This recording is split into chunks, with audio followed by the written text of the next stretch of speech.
Hello my friends and welcome back. Thank you very much for being with me again today. Do you remember in Vietnam the military advisors that Americans sent? And they were just advising. They were sitting over there with their hands behind their back like this, and they were talking. Okay, yes, you do this, yes. Well, I advise you to do this. I advise you not to do this. They were not like that. They were like pop, pop, pop, pop, pop. Okay? But that was a term used to tell the population, the American population, the voters, that United States is not involved in Vietnam War. It just has military advisors, trainers, and that's it. And the population was okay. All right. It was proven later that they were not just advisors; they were fighters. So we have here a different term. They coined a different term, but I think it's the same person. This article comes from Sputnik, and it's from today, the 27th of November 2022. Biden, you know, the shoveling madness, the semi-conscious guy, he fears sending U.S. inspectors deeper into Ukraine may start wider conflict. So maybe you know, I covered this in a previous video, the United States, after about 9 months of sending military aid to Ukraine, including, performance, supposedly, HIMARS and other weapons, so that's more modern, not like 1960s, 2022 level of weapons. They decided that maybe we should look into where the weapons are going to. So we're going to send some inspectors. And the inspectors will just go in the field and they will just inspect. What do we have here? Oh, nothing here. What do we have here? Oh, nothing here. Okay, we're all good, but we're going to stay for a little longer, okay? Oh, they're shooting at us. We can't defend ourselves. We're just inspectors. We don't even have guns, okay? Do you believe that shit? I don't at all. But that's me, you know. That's me. So Biden now says, don't send them deeper into Ukraine because they might get shot, and we would find out. I suspect that they already were shot, and this guy right now is just covering for that. This is the first time when these guys are bringing this up, besides the first time when they said they will send them. All right? And it was about 1,000, I think they said, if I remember correctly, about 1,000 inspectors or something. And I was like, that's not inspectors. They are not inspectors. Those are guys that carry weapons and they have missions behind the enemy. So they're not the one in the front line. Why? Because if they get shot by the Russians, which I guarantee you they were, are, and will be, maybe not were, but probably, because that's why they bring, and this is, remember, this is brought up by Sputnik. Russians are saying what Biden said, supposedly, about this. So they're trying to cover, you know, they try to be the first ones who give the news, who break the news to you. So when the other guy comes and says something else, you're going to say, what? No, that can't be true. They already say it this way. So that's how you play. Remember, remember Mr. What's his name? I know it's not politically correct to use his name, but anyway, it was a guy who was a banker, and he was in London when the Napoleon fought at Waterloo. Remember? And he's got his little guy over there when they found out that Napoleon lost. So then his rider came to London and informed this gentleman that Napoleon lost. So he knew that, but he started saying that actually, you know, Napoleon won. So everybody was selling all kind of shit, and he was buying everything very cheap. And on that, whatever they had, the stock market at that time, I remember it was what, 1814 or something, or 1812, something like that. one of these two. So he bought all this. He bought, I'm buying. Everybody was selling. And I think after 24 hours or something like that, the British government courier came and said, hey, Napoleon lost, yes. And everybody's like, we want our stuff back. We sold it for nothing. You remember who that guy was? His family is still around. Anyway, it starts with an R. I think it's Roth baby, Roth kid, Roth child. Anyway, look into that. Even if it's just a story, what I'm trying to say is that it was hard after that to change everything, and that's how he got supposedly the Bank of England by the balls.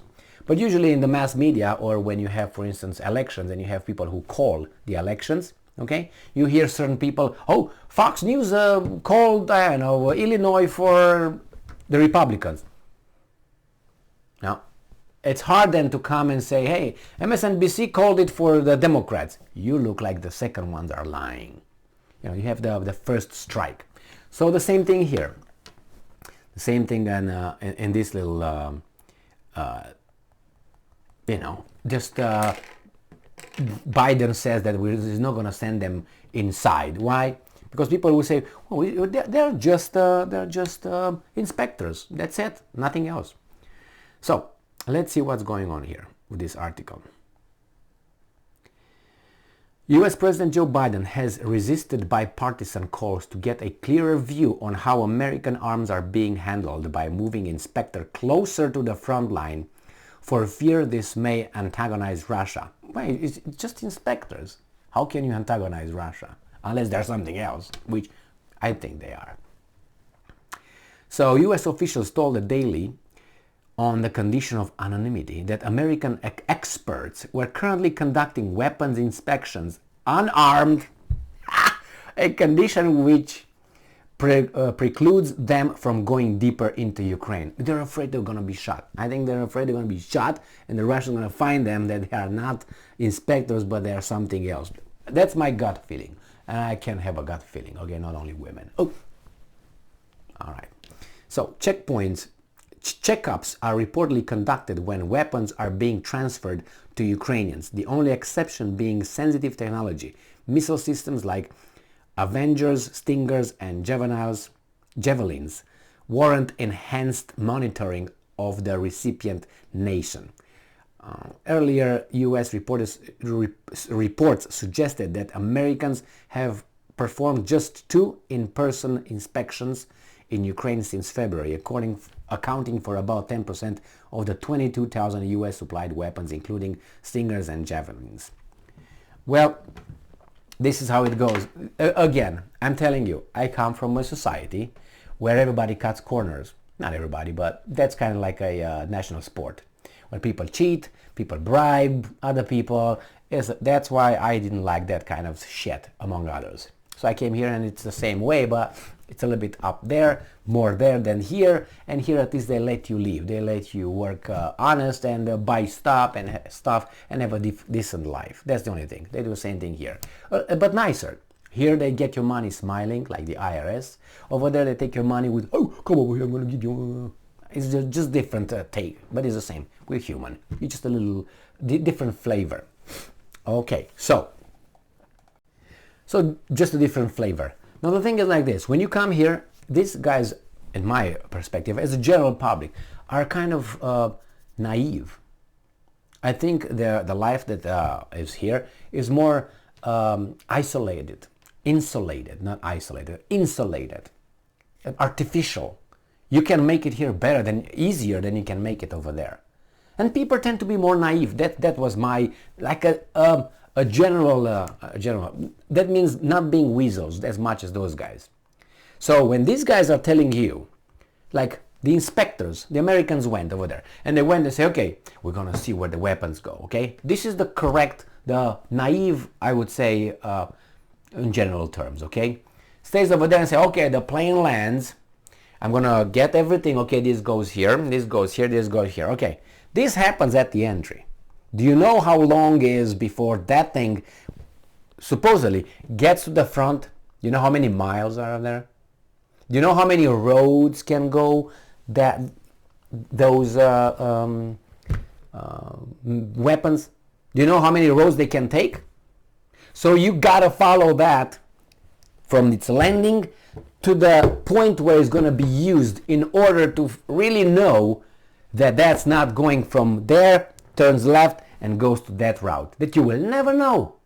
But you can have 20,000 inspectors to follow each military equipment to its final location, because that's why otherwise you're going to have here a howitzer and you're going to be an American. You have here an HIMARS, you have an American. It's going to move with the same HIMARS all the time. When it moves, you move. It can't be possible. But believe me, when that American inspector sees that, signs it, and that leaves the building or leaves the airport, that thing go wherever they want it to go. And this guy will never know, neither you nor I. I guarantee you, that's the way it goes. And that ends up instead of going left towards the front line, it's gonna go right to the black market. Guarantee you. So yeah, that's why I'm saying, and this guy's gonna say, yeah, I did my job. Yeah, these guys are 15 steps ahead of these inspectors with their little mentality. Do you think it's not like that? And you go, no, Ukrainians are not like Romanians. Okay, well then, I'm pretty sure each and every bullet is accounted. Because that's the way it is. And all the money that comes from United States to Zelensky's and government goes to Zelensky government, and they account for each. It's like here. It's like here, man. Everything is on the paper, on the computer. Nothing is like that. Do you believe? I got a feeling. I got a gut feeling that Zelensky is a multi-millionaire. Like a multi, not like 2 million, it's a multi, 3 million, right? It's not one. No, I'm talking about much more. And Shmihal and others. I have a feeling. And when this bullshit ends, and they will be retiring from the business of handling Ukraine, and they will go to London, live in London, or maybe United States at the most, usually London, or some of them might go to Israel, but why should they be exposed to being shot all the time by the other guys over there? Probably they're going to go to London, or maybe they're going to go to Monaco, or places like this. They will go over there and they will be multi-millionaire, and they'll say, how? Well, hard work pays. Thank you very much for being with me again today. Stay strong, stay smart, look for the truth, and be just.